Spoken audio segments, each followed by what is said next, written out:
Do you have an audacious creative dream?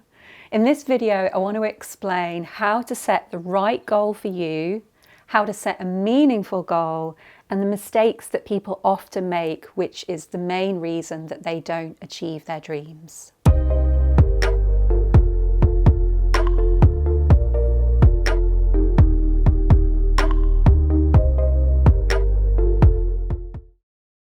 When I first start working with the writers and the creative entrepreneurs who come into my coaching program, we do a lot of exercises around goals to make sure that they are setting the right goal for them and that their goal is meaningful. The trouble is, I notice that often many people are not setting the right goal for them, and in many cases, they're not even setting a goal. So if you're in that position and you like the idea of really having that support to make sure that you do achieve your creative dream, then you might want to consider subscribing to this channel so that I can help you make whatever it is that you want to achieve in your life happen. So let's go through it today. I like to think of a goal as like this golden glow in your future. So we're really going to be using that analogy as we go through the video today. And I like to use that because when we imagine this golden glow, it's very easy to start getting a feeling as we sense that golden glow. And feelings are really important because often we will have a goal that isn't really the right goal for us, or it's a goal that other people want for us, or it's a goal that we've settled on because we think we'll get liked if we do it, or we'll get validated, or we'll get loved if we do it. And those kinds of goals, they don't bring that feeling within us. So this is the first place to check in, like to really get a sense, does your goal seem like this wonderful golden glow on the horizon? And do you have this deep feeling for it?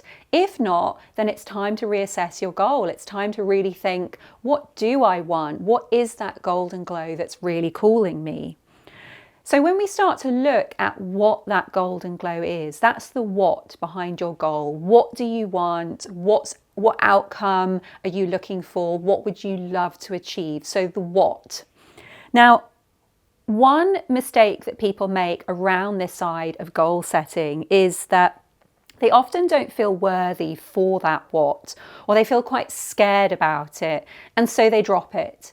And often this is the reason that people decide not to set goals. They're like, oh, I don't like to think in that way. I don't like to imagine that golden glow because it's too intimidating. But the beauty is when you see that golden glow in the future, you start to get a sense of the person that you must be within that golden glow. And so you understand that that person has overcome those feelings of not being worthy enough, or overcome those fears, or overcome those niggles of self-doubt. So again, if you do feel those uncomfortable feelings, it's to understand that by making progress to that goal, you're going to learn how to pass through those feelings, to really get a sense of the person that you're becoming, the person who's going to become a part of that golden glow. So the other thing is, the goal is significant. And so it will feel a bit edgy. It will feel a little bit challenging. And I find that really important. If I'm working with a client and they've got a goal, but it doesn't feel challenging or it doesn't feel frightening, often it can then fall into the boredom factor and they get bored with it. They stop thinking about it. They just don't think they think it's pointless. So you want a little bit of edge. So again, we're really checking in with our feelings. We don't want to feel so overwhelmed that we don't take action towards it, but we want to feel a little bit of a challenge because that keeps us alive. It keeps us on our toes. It keeps our mind alert when it comes to thinking around that goal or that golden glow. So I think when we get to a place where we're very clear about the golden glow, we're very clear that we have feelings towards it, we then start to really drill down into the what.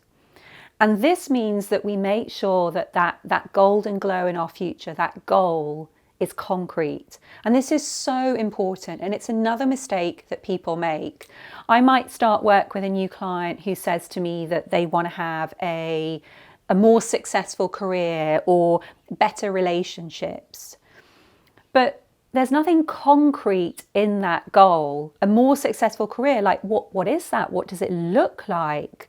So it really helps to ask yourself those questions. What does it look like? What does it sound like? What does it feel like? And when you start to answer those questions, it helps you to become more concrete. So for example, if they say they want a more successful career, it might be that they say, I see success as working 3 or 4 days a week, but having £10,000 a month. Or a better relationship might be, I'm in a relationship with a partner who understands me, who has similar likes and interests, and we take regular trips together and we do hobbies together. So we're starting to get really specific and concrete. So really make sure that you've got that as part of your goal setting. So you've got the feeling towards it, and you've started to have those real specifics so that that golden glow is specific. Don't be mistaken in thinking that, oh, it's just a golden glow, it just sort of has to be this nebulous gold. It really needs to have those concrete details to make sure that you're going to be able to achieve it. So let's have a look at the next step, which is about creating a meaningful goal. Now, this is so important because if the goal doesn't mean anything to us, we will often start to lose motivation. And it's one of the most common mistakes that I come across, which is there's a goal, but there's really nothing behind it. So it might be that I start working with a writer who says that they want to get published. Okay, so there's something concrete about that. There's something specific in that they want a publishing deal. They're imagining that they're going to be writing a book in order to get published. But then we need to start to look into what's meaningful about it. It isn't enough to say, oh, I just want it. Like, I've always wanted it. It's a dream I've always had. So don't be mistaken in thinking that that will give your goal enough meaning. You really want to start to expand it. And I find that if we don't have that meaning, we don't have this compelling launch pad in order to launch ourselves to that golden future. So I would say that you want to start listing reasons as to what makes it important. So let's go back to that example about getting published. So it might be that you say, oh, this is a really meaningful goal because the advance is going to enable me to put a mortgage down on a house so that I'm going to be able to move to the countryside with my family, and I'm going to be able to work from home, and I'm going to be able to inspire my children, and my partner is going to feel really excited to be living with someone who is in a job that they absolutely love. And so we've really given that publishing deal meaning. And so that means when you wake up and you're thinking, do I want to write today? You're thinking, yes, I want to write today, because that publishing deal is going to give me a house in the countryside. It's going to be beneficial for my children. It's going to be beneficial for my partner, and it's going to be beneficial for the whole family to be happy and living just the way that they want. So you've really given that goal meaning. It's going to make it way more compelling. It's going to make you much more likely to stick to it. So don't make the mistake of thinking that just to have a goal of, I want to get this job or I want to get this publishing deal is going to be enough. It's one of the main reasons that people fall off the wagon and don't achieve their goals, because they haven't given it a depth of meaning. So let's look at this final mistake that people often fall into.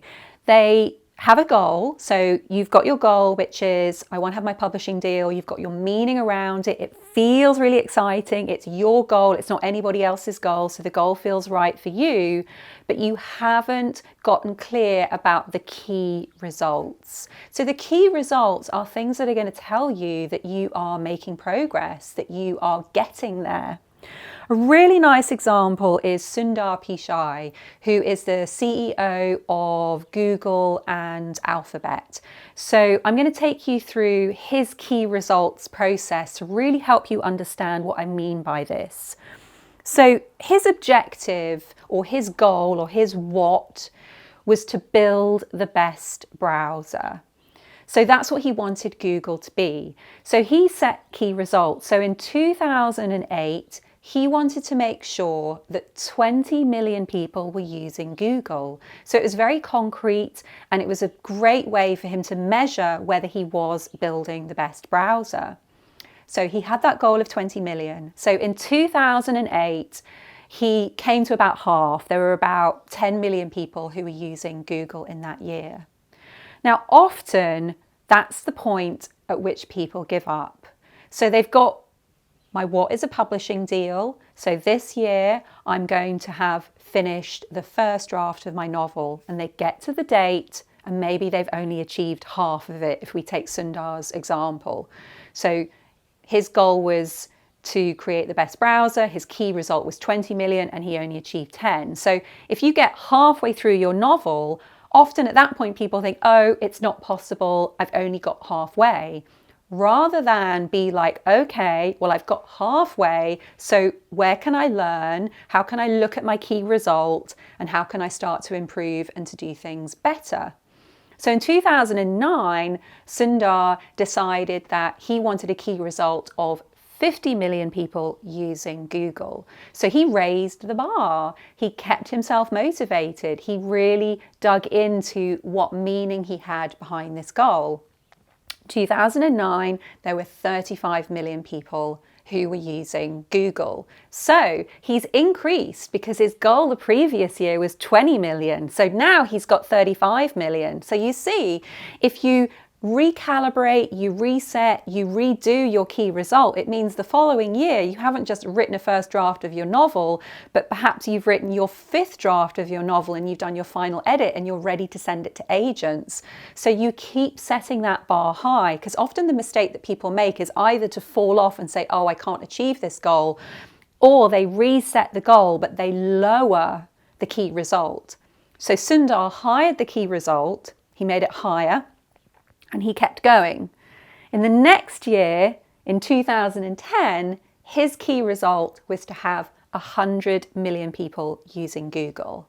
And in that year, there were 115 million people using Google. So he had finally surpassed his key result. So do you see, over a period of 3 years, he continued to raise the bar. He continued to stick at the same goal. Nothing changed. He still wanted to build the best web browser in the world. He was still going to measure that by how many people were using Google.